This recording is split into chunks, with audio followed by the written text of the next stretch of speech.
귀한 찬양 감사합니다. 할렐루야. 찬양의 고백처럼 이 땅에 예수님을 보내주신 우리 하나님께서 오늘 크신 은혜와 사랑을 말씀 가운데 우리에게 부어주실 줄로 믿습니다. 아멘. 질문으로 말씀을 시작하겠습니다. 1000명 사망 그리고 11만 명 부상, 5년 동안 우리나라에서 이것 때문에 이런 사망사고, 부상사고가 있었습니다. 이것은 무엇일까요? 네, 나왔다고 치고 음주운전입니다. 음주운전 때문에 이렇게 많은 사람들이 죽고 다쳤습니다. 1년에 무고한 생명이 수백 명이 죽는다는 것 너무나도 가슴 아픈 일입니다. 이 음주운전 일본하고 상황을 보니까 일본의 20배 우리나라 사고가 많다고 합니다. 심각한 사회적인 문제입니다. 그런데 도대체 왜 술을 먹고 운전을 하는 것입니까? 그렇게 위험한 짓을 왜 하는 것입니까? 아마도 이런 생각 때문일 것입니다. 설마 별일 있겠어? 오늘 문제 일어나지 않을 거야. 사고 안 날 거야. 설마 하다가 일어난 사고가 매년 이렇게 많다고 합니다. 성경에도 설마 하다가 멸망의 길을 가는 사람들이 아주 많이 나옵니다. 오늘 대표적인 사람 벨사살 왕을 여러분에게 소개하려고 합니다. 이 벨사살 왕은 바벨론의 왕이었습니다. 그림에 보시면 이 바벨론은 중동 지역의 패권을 잡고 있었던 대제국이었습니다. 오늘 여러분이 좀 유심히 보셔야 될 부분은 저 수도, 바벨론이 수도였는데 바벨론 성을 좀 보시기 바랍니다. 이 바벨론이라는 거대한 나라를 움직였던 사람 벨사살 왕이었습니다. 그런데 이 바벨론도 조금씩 약해지기 시작합니다. 주변에서 이런저런 나라들이 공격을 하면서 바벨론도 조금씩 힘이 없어지는 거예요. 메데 바사가 계속 힘을 키웁니다. 페르시아 들어보셨죠? 이 페르시아의 전 단계가 메데 제국, 바사 제국. 이 메데와 바사가 연합을 하니까 엄청난 힘이 생기는 거예요. 그래서 바벨론을 공격을 하는데 이 바벨론에 있는 벨사살 왕은 설마 쳐들어올까? 설마 나를 죽일 수 있을까? 이 생각만 맨날 하는 것입니다. 왜냐하면 바벨론 성에 살았기 때문입니다. 바벨론 성 내부를 보시면 이런 느낌이에요. 중간에 강이 흐릅니다. 운하가 형성되어 있습니다. 분명히 성 안인데도 불구하고 규모가 엄청납니다. 서울이 150km, 둘레가 150km인데 이곳이 90km 정도 된다고 합니다. 성 안에 이런 대단한 도시가 조성되어 있습니다. 그런데 이 벽이 대단합니다. 벽을 보시면 높이가 최고 몇 미터? 100m. 이거 도대체 누가 타고 올라갑니까? 못 올라가죠. 두께는 3중 구조인데 30m를 뚫어야만 들어갈 수 있습니다. 이러니 바벨론 성 안에 있는 사람들은 늘 평안한 겁니다. 우리는 절대로 망하지 않는다. 우리는 죽지 않는다. 특히 이 벨사살 왕은 지금 나라가 상당히 위험한 상황임에도 설마 외치면서 술 파티를 진행하고 있습니다. 귀족 1000명을 초청을 해서 지금 술을 먹고 있는데 하나님 앞에 선 넘는 행동을 합니다. 다니엘 5장 3절 4절 같이 읽습니다. 시작. 예, 예루살렘 하나님의 전 성소 중에서 탈취하여 온 금 그릇을 가져오매 왕이 그 귀족들과 왕후들과 후궁들과 더불어 그것으로 마시더라. 그들이 술을 마시고는 그 금, 은, 구리, 쇠, 나무, 돌로 만든 신들을 찬양하니라. 네, 지금 하나님 성전에 있던 기물들을 가져와서 그것으로 술을 마시고 있습니다. 그리고 각종 신들의 이름을 부르면서 하나님을 조롱하는 악한 짓을 하고 있습니다. 자, 이 상황에서 하나님은 심히 진노하셨고 이 파티의 현장에 그 왕궁에 심판을 선포하셨습니다. 갑자기 손가락이 나타납니다. 사람의 손이 아니었습니다. 어떤 손이 나타나서 글씨를 막 쓰기 시작합니다. 렘브란트라는 유명한 화가가 이 부분을 너무나 잘 그렸습니다. 보시면 벨사살 왕이 깜짝 놀라서 쳐다봅니다.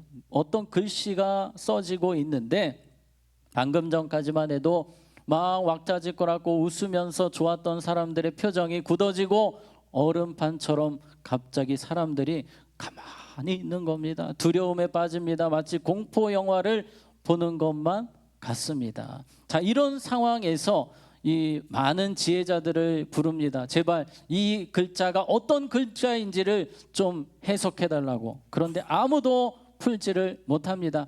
다니엘이 호출이 되었고 다니엘이 거기서 이 글자가 어떤 글자인지를 해석을 합니다. 그 해석은 결론적으로 이따가 제가 다시 말씀드리겠지만 바벨론은 망하게 될 것이다. 당신은 심판받게 될 것입니다. 이런 말씀이었습니다. 그 말씀이 선포되고 바로 그날 밤에 이런 일이 일어났습니다. 다니엘 5장 30, 31절 같이 읽습니다. 시작. 그날 밤에 갈대아 왕 벨사살이 죽임을 당하였고 메대 사람 다리오가 나라를 얻었는데 그때 다리오는 62세였더라. 네, 결국 죽게 되었습니다. 나는 절대로 안 죽는다. 설마 이곳을 뚫을 수 있을까 했는데 뚫고 들어왔습니다. 벨사살 왕은 그날 죽었습니다. 하나님의 심판을 받는 날이 된 것입니다. 여러분, 설마 하던 일이 실제로 일어나는 현장을 우리는 지금 보고 있습니다. 역사의 기록에 의하면 어떻게 뚫었는지를 이렇게 설명을 합니다. 그림에 보시면 이 바벨론 성을 유프라테스 강이 중간에 흐르고 있습니다. 그런데 이 메데 바사 군인들이 고레스를 중심으로 한 군인들이 여기서 유프라테스 강을 우회를 시킨 거예요. 대단한 능력자들이죠. 강을 옆으로 뺐어요. 그러니까 바벨론 성으로 들어가는 물이 강물이 점점점 줄어들고 그 강의 수위가 계속해서 낮아지니까 틈이 생기겠죠. 그 틈을 이용해서 이 메데바사 군인들이 들어가서 정복을 했다고 합니다. 여러분, 이 벨사살 왕 멸망의 길을 결국 이렇게 가게 되었습니다. 종말을 맞이하게 되었어요. 우리의 삶에도 반드시 이 종말이 찾아오게 됩니다. 그것은 개인의 종말 그리고 인류의 종말 두 가지로 생각해 볼 수 있겠습니다. 누구나 우리는 죽게 됩니다. 하나님 앞에 서게 됩니다. 천국 아니면 지옥을 경험하게 됩니다. 두 번째, 인류의 종말이 있습니다. 세상에 시작이 있었던 것처럼 세상에 끝이 있다라고 성경이 말씀합니다. 예수님이 오시는 날, 그날이 바로 종말의 날이 될 것입니다. 우리는 이 날을 설마 했다가는 큰일 납니다.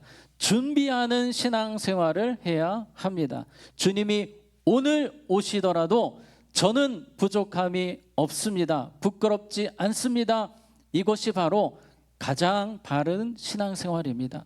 혹시 주님이 오늘 오시는데 좀 부족한 분, 어려우신 분 계십니까? 조금만 더 있다 오시면 좋겠습니다.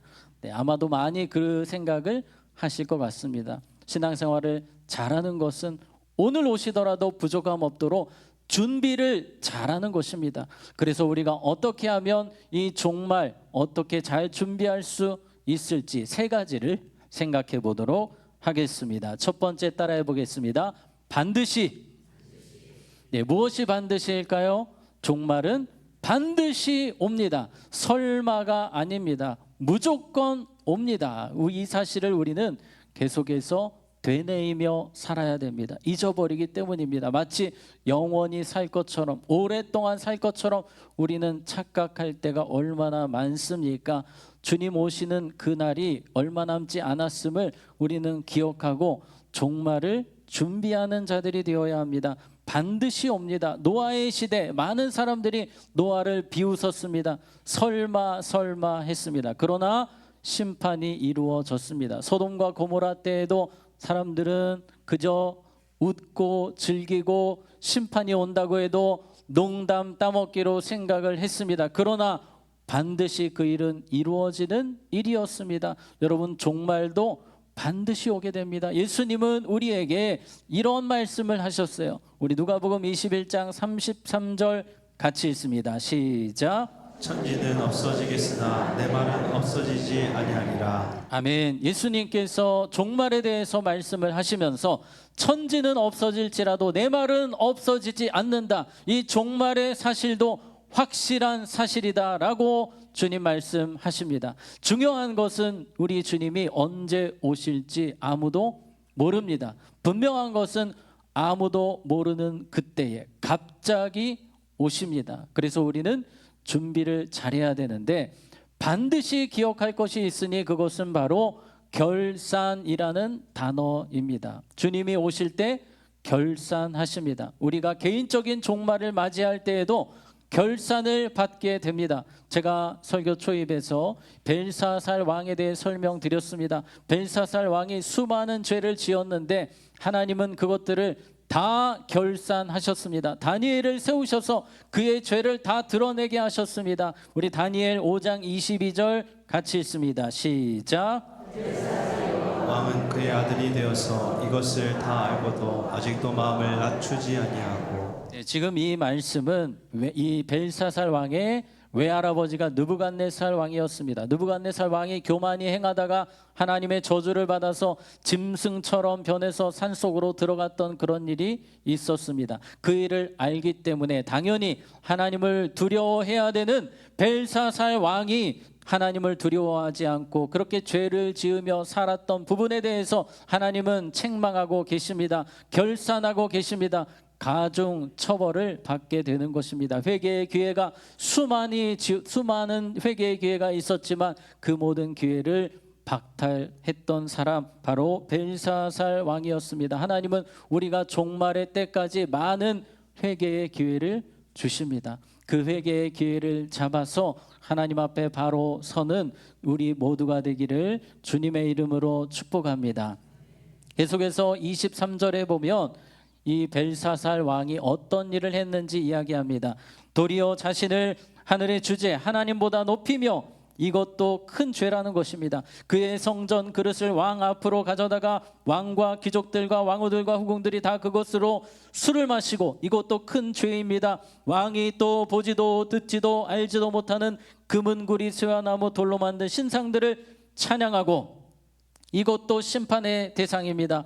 도리어 왕의 무엇을 주장하시고 호흡을 주장하시고 왕의 모든 길을 작정하시는 하나님께는 영광을 돌리지 아니한 죄, 하나님은 이 모든 것을 결산하시면서 이제 이렇게 선포를 하셨습니다. 자, 25, 27절 보시면 기록된 글자는 이것이니 곧 메네 데겔 우바르시니라. 바로 이 글이 써져 있었는데요. 그 글을 해석하건대 메네는 하나님이 이미 왕의 나라를 시대를 세워서 그것을 어떻게 하셨다 하며 끝나게 하셨다 하며 너는 이제 끝났다는 것입니다. 데겔은 왕을 저울에 달아보니 부족함이 보였다 하며 하나님은 저울로 계산하고 계셨습니다. 결산을 하셨습니다. 하나님의 결산 앞에서 그 계산 앞에서 저울 앞에서 벨사살 왕은 심히 부족한 사람이었습니다. 그래서 너는 당장 심판을 받게 된다라고 말씀하시는 것입니다. 여러분, 우리 모두에게는 이런 결산의 날이 반드시 오게 됩니다. 하나님의 저울에 우리는 부족한 사람인가 아니면 그 저울에 맞는 사람인가를 생각해야 합니다. 그런데 아무리 생각해도 하나님의 저울에 부족함이 많이 느껴지는 우리의 모습을 봅니다. 그런데 그 부족함을 누가 채워주셨습니까? 예수님께서 채워주셨습니다. 고린도전서 1장 30절 같이 읽습니다. 시작. 너희는 하나님으로부터 나서 그리스도 예수 안에 있고 예수는 하나님으로부터 나와서 우리에게 지혜와 의로움과 거룩함과 구원함이 되셨으니. 아멘. 우리 예수님께서 우리에게 지혜와 의로움과 우리의 의가 너무나 부족하잖아요. 그러나 예수님이 우리에게 의로움이 되셨고 거룩함이 되어주셨고 구원함이 되신 줄 믿으시기 바랍니다. 그럼에도 불구하고 우리는 종말을 맞이할 때에 하나님의 저울에서는 간신히 넘어갈 수 있겠지만 책망받는 사람, 칭찬받는 사람들이 분명히 구분이 있게 될 것입니다. 결산을 반드시 하시거든요. 그래서 우리는 이 종말이 가까워지는 이 시대 속에서 더욱더 주님을 위해 살아야 할 것입니다. 한번 따라해 보겠습니다. 반드시 종말이 옵니다. 반드시 종말의 날에 결산하게 됩니다. 아멘. 여러분, 결산 때가 가까이 오기 때문에 더 신앙생활을 잘해야 되겠죠. 히브리서는 이렇게 이야기합니다. 히브리서 10장 24, 25절에 서로 돌아보아 사랑과 선행을 격려하며 그날이 가까움을 볼수록 어떻게 하자? 더욱 그리하자. 결산의 날이 얼마 남지 않았으니 더 사랑합시다. 더 품어줍시다. 더 이해합시다. 우리 그런 마음으로 살아야 하는 것입니다. 한번 따라해 보겠습니다.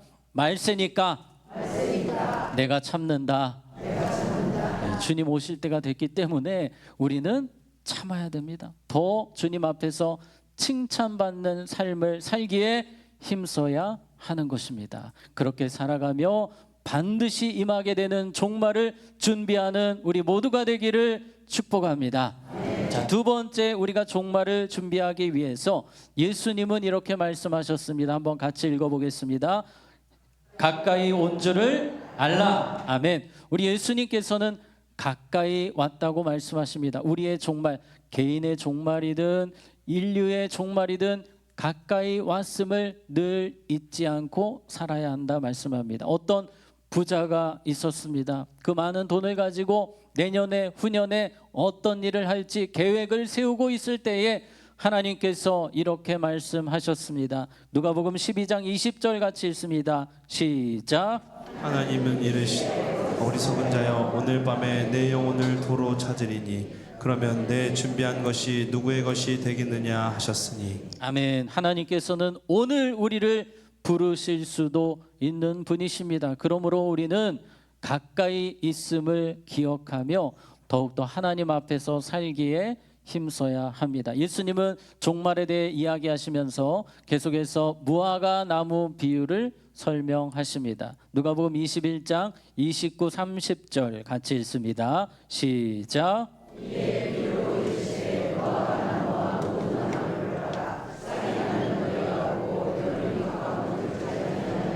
네, 이스라엘 사회에는 어디를 가나 무화과 나무를 쉽게 볼 수 있었습니다. 그런데 이 무화과 나무의 잎사귀가 보이면 사람들은 말합니다.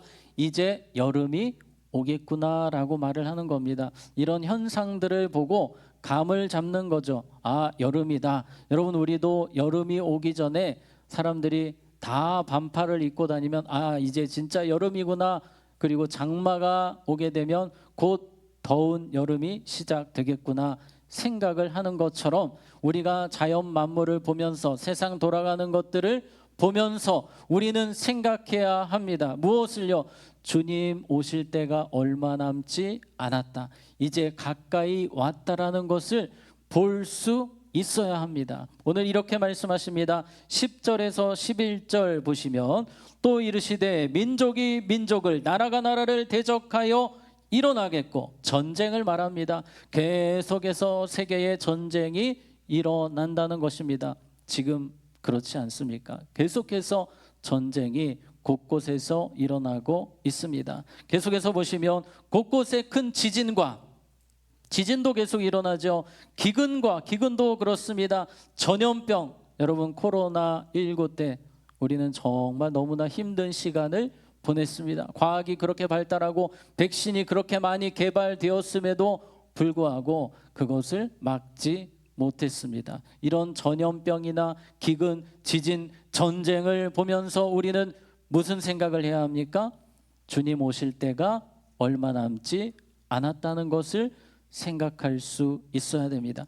잘 준비해야 되겠다. 주님 맞을 준비를 해야 되겠다. 이 생각을 해야 하는 것입니다. 예수님 계속 말씀하십니다. 8절 같이 읽습니다. 시작. 유혹을 받지 않도록 주의하라. 많은 사람이 내 이름으로 와서 이르되 내가 그러하며 때가 가까이 왔다 하겠으나 그들을 따르지 말라. 날이 갈수록 미혹하는 자들, 사이비 이단들이 더 많아진다는 것입니다. 여러분, 우리가 이 사이비 이단들의 모습을 보면 너무나도 비상식적입니다. 도대체 왜 저런 데를 가는가 하지만 여전히 많은 사람들이 빠지고 있습니다. 무슨 이야기입니까? 예수님 오실 때가 얼마 남지 않았다는 것입니다. 사탄이 어떻게든지 사람들을 미혹해서 믿음에서 파선시키려고 합니다. 어떤 보고에 따르면 우리나라에 이 사이비 이단에 빠진 숫자, 기독교에서 이단으로 빠진 숫자가 60만에서 100만 정도 된다고 합니다. 엄청 많아요. 실제로는 아마도 더 많을 것 같습니다. 여러분, 사탄은 더 이러한 사이비 이단들을 통해 믿는 자들을 유혹할 것입니다. 우리 자녀들, 가족들 빠지지 않도록 더욱 기도해야 될 줄로 믿습니다. 자, 계속해서 디모데후서 3장 1절 2절에 보면 너는 이것을 알라. 말세에 고통하는 때가 이르러 사람들이 누구를 사랑합니까? 자기를 사랑하는 모습이 더 세상에 많아진다는 것입니다. 요즘에 많이 나오는 단어가 있으니 그것은 바로 나르시시즘이라는 단어입니다. 자기 애가 너무나 과해서 주변 사람들에게 피해를 주고 고통을 주고 사회를 어지럽게 하는 사람들, 나르시시즘이라고 합니다. 여러분, 요즘에 주변에 혹시라도 상처받거나 어떻게 저렇게 이기적이지? 이런 생각이 들었던 적 있으십니까? 누구 오실 때가 된 것입니까? 예수님 오실 때가 가까이 온 것입니다. 우리는 이것을 생각할 수 있어야 됩니다. 단순히 현상만 보는 것이 아니라 종말이 가까워 오고 있구나, 잘 준비해야 되겠다, 이 생각을 하며 우리는 주님 앞에서 살아가야 됩니다. 우리 디모데후서 3장 3절에 보면 무정하며 원통함을 풀지 아니하며 모함하며 절제하지 못하며 싸나우며 선한 것을 좋아하지 아니하며, 이 짧게 줄이면 분노를 이기지 못합니다. 이 분노 조절이 안 돼서 사고를 칩니다. 사람을 죽입니다. 얼마나 지금 많이 일어나는 문제입니까? 계속해서 히브리서 10장 25절 같이 읽습니다. 시작. 모이기를 피하는 어떤 사람들의 습관과 같이 하지 말고 오직 권하여 그날이 가까움을 볼수록 더욱 그리하자. 아멘. 말세가 되면 모이기를 피하는 자들이 더 많아진다고 합니다. 작년에 이 통계를 보니까 이 목회연구소에서 조사한 자료에 보니까 우리나라 가나안 성도가 무엇입니까? 교회 안 나가, 거꾸로 하면 안 나가예요. 교회 안 나가는 신앙인들이 기독교인 10명 중에 3명 정도라고 합니다. 엄청 많죠. 근데 청년들은 10명 중에 5명.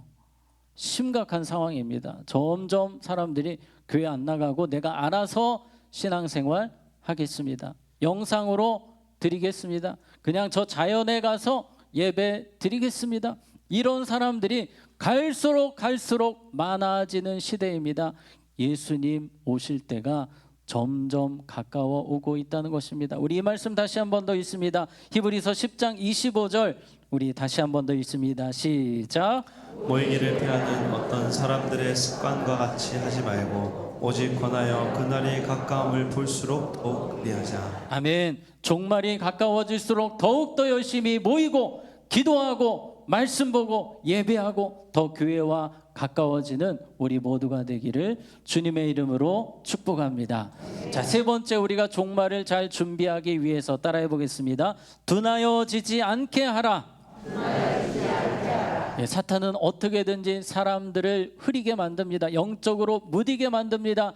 둔하게 만듭니다. 그래서 분별하지 못하게 할 것입니다. 오늘 말씀 34절 같이 읽겠습니다. 시작. 너희는 스스로 조심하라. 그렇지 않으면 방탕함과 술 취함과 생활의 염려로 마음이 둔하여지고 뜻밖의 그날이 덫과 같이 너에게 임하리라. 아멘. 너희는 스스로 조심해야 된다라고 합니다. 그렇지 않으면 방탕함, 술 취함과 생활의 염려로 마음이 둔하여지고 마음이 둔하게 만드는 많은 요소들이 이곳 저곳에 있다라고 합니다. 여기서 둔하다라는 원어를 보게 되면 이렇습니다. 발에오 짓누르다, 무겁게 하다입니다. 그림에 보시면 어떤 사람이 짓눌려 있습니다. 이렇게 짓눌려 있으면 제대로 삶을 살 수가 없죠.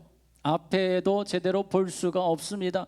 일단 너무 무겁고 아프고 여기에 모든 정신이 쏠려 있기 때문에 지금 앞에 아무리 중요한 일이 있어도 그게 보이지 않는 것입니다. 여러분, 사탄은 그렇게 우리의 삶에 역사하고 있습니다. 우리를 짓누릅니다. 그리고 보지 못하게 합니다. 분별하지 못하게 합니다. 그리고 둔하게 합니다. 무엇을 통해서요? 오늘 34절을 다시 보시면 방탕함과 술 취함을 통해서 믿는 자들을 계속해서 짓누르고 둔하게 만든다라고 합니다. 방탕함, 술 취함 원어를 보면 중독, 절제 없는 생활, 절제 없는 삶의 태도를 말합니다. 요즘 우리의 눈을 돌리게 하는 많은 것들이 있습니다. 사람의 생각과 마음을 뺏어가는 것들이 많습니다. 인스타, 유튜브, 넷플릭스 우리가 봐도 괜찮습니다만 빠지면 안 됩니다. 사탄은 어떻게든지 헤어나오지 못하게 합니다. 기도의 시간을 뺏어갑니다. 말씀의 시간을 뺏어가는 겁니다. 여러분, 아마도 예수님 오실 때 그런 크리스찬들 분명히 있을 겁니다. 예수님이 오셨는데 유튜브 보느라 예수님 오신지를 몰라요. 인스타 막 넘기다가 예수님 오신지를 몰라요. 여러분, 그럴 수 있습니다. 둔해지기 때문입니다. 그래서 성경은 절제가 필요하다고 강조합니다. 성령께서 우리에게 절제의 능력을 주실 것입니다. 여러분, 날마다 절제의 삶을 사시는 가운데 예수님의 오심을 잘 준비하실 수 있으시기를 바랍니다. 계속해서 오늘 34절을 보시면 우리를 둔하게 만드는 것은 생활의 염려다라고 말씀합니다. 여러분, 염려가 강하게 되면 예배 시간에 예배가 제대로 드려지지 않습니다. 자꾸 그 생각을 하게 되는 거예요. 말씀이 들어오지 않습니다. 기도를 할 수가 없습니다. 주님은 말씀하십니다. 아무것도 염려하지 말고 오직 모든 일에 기도와 간구로 너희 구할 것을 감사함으로 하나님께 아뢰라. 무엇이든지 아무것도 염려하지 말고 오늘도 내일도 계속해서 그 어떤 염려가 될지라도 주님께 맡기시고 맡기실 때 우리의 영혼이 살아나는 거예요. 분별력이 생기는 겁니다. 둔한 삶이 아니라 정말 모든 것을 제대로 볼 수 있는 사람이 되는 겁니다. 염려와 근심 걱정 오늘 예배 시간에 주님께 다 맡기시기를 주님의 이름으로 축복합니다. 그리고 주님은 계속해서 이렇게 종말을 대비하라고 마무리하십니다. 우리 35, 36절 같이 읽습니다. 시작. 날은 온 지구상에 거하는 모든 사람에게 임하리라. 이러므로 너희는 장차 올 이 모든 일을 능히 피하고 인자 앞에 서도록 항상 기도하며 깨어 있으라 하시니라. 아멘. 이 모든 일을 능히 피하고 인자 앞에 서도록 주님 앞에 온전히 설 수 있도록 꼭 필요한 것이 있으니 그것은 무엇입니까? 항상 기도하며 깨어 있으라. 자, 여기서 깨어 있으라 원어를 보게 되면 이 전쟁터를 여러분 한번 생각해 보세요. 전쟁터에서 막 졸립니다. 정신이 없어요. 눈만 뜨고 있다고 되는 게 아닙니다. 정신을 바짝 차려야 됩니다. 정신 차리지 못하면 그냥 죽는 겁니다. 그런 마음으로 기도하라는 것입니다. 항상 기도를 해야 되는데 내가 언제 넘어질지 모르니 사탄의 공격이 어떻게 들어올지 모르니 오늘도 저는 깨어서 기도합니다. 여러분, 다니엘은요 그 바벨론 페르시아라는 나라를 거쳐가면서 끝까지 믿음을 지켰습니다. 모든 왕들이 넘어지고 멸망하는 모습을 보았습니다. 그러나 다니엘은 끝까지 살아남았습니다. 왜 그렇습니까? 항상 기도했기 때문입니다. 하루 3번씩 생명 걸고 기도했습니다. 어제 기도했으니 오늘은 좀 쉬어야지. 아닙니다. 오늘도 똑같이 기도합니다. 오늘 주시는 은혜가 필요하기 때문입니다. 오늘을 살아가야 되는 하나님의 은혜가 너무나도 필요하기 때문에 오늘도 기도합니다. 내일도 기도합니다. 그러므로 여러분 매일매일 항상 기도의 자리를 어떻게든지 지켜내는, 그래서 주님 만날 때 부끄러움 당하지 않는 우리 모두가 되기를 축복합니다. 그런 의미에서 우리 금요 기도에 많이 오시기를 부탁을 드리겠습니다. 여러분 기도하셔야 됩니다. 기도한다는 자체가 내가 깨어 있다는 것입니다. 우리가 깨어 있을 때 마지막으로 이 그림을 보여드립니다. 여러분 이 그림에 있는 것처럼 자꾸만 우리의 삶에 무거운 짐들이 찾아옵니다. 우리를 짓누르고 둔하게 합니다. 그때 기도의 자리에서 하나님은 이 모든 것을 덜어내 주실 것입니다. 그리고 우리를 다시 일으켜 주시고 바로 서게 하실 것입니다.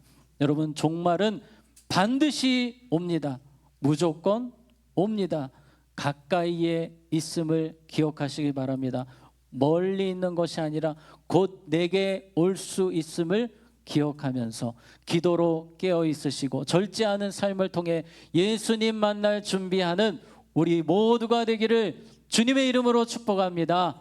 우리 함께 찬양하고 마치겠습니다. 주님 다시 오실 때까지 우리 함께 찬양합니다.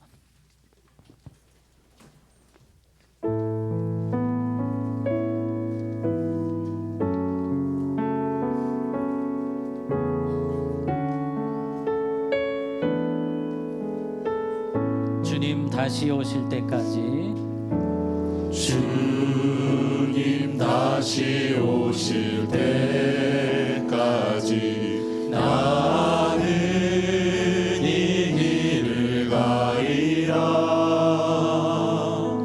좁은 문 좁은 길 나의 십자가 지고 나의 가는 이 길 끝에서 나의 가는 이 길 끝에서 나는 주님을 보리라. 영광의 내 주님 나를 맞아 주시네. 주님 다시 오실 때까지, 주님 다시 오실 때까지 나는 일어나 달려가리라. 주의 영광 온 땅 덮을 때 나는 일어나 노래하리. 내 사모하는 주님 온 세상 굳으시라. 내 사모하는 주님 영광의 왕이시라. 내 사모하는 주님 온 세상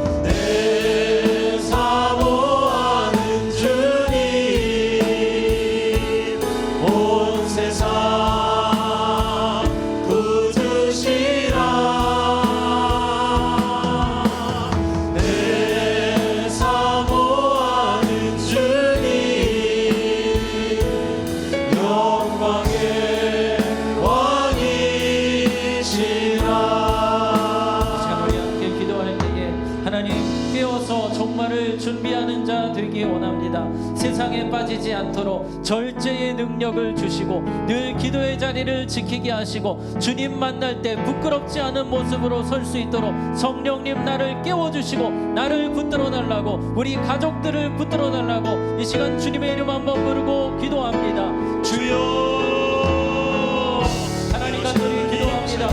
이 어둠의 때를 살아가는 우리에게 깨어있는 마음을 주시옵소서. 깨어서 기도하게 하시고 주님의 뜻을 발견하게 하시고 절제하며 살게 하시고 하나님 나라와 참 위해서 달려갈 수 있도록 하나님 우리를 도와주시기 원합니다. 성령을 부어주시옵소서.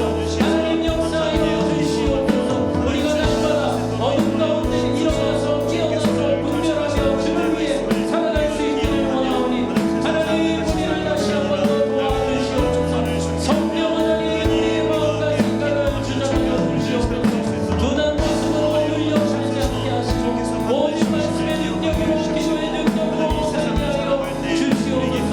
예수님이 언제 오시든지 부끄럽다 하지 않도록 칭찬받는 그리스도인이 되도록 우리를 도와주시옵소서.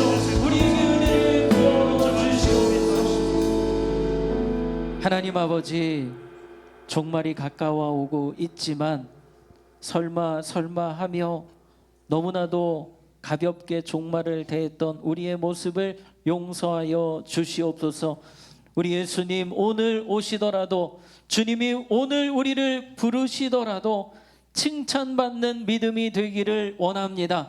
세상에 빠지지 않도록 절제의 능력을 주시옵소서.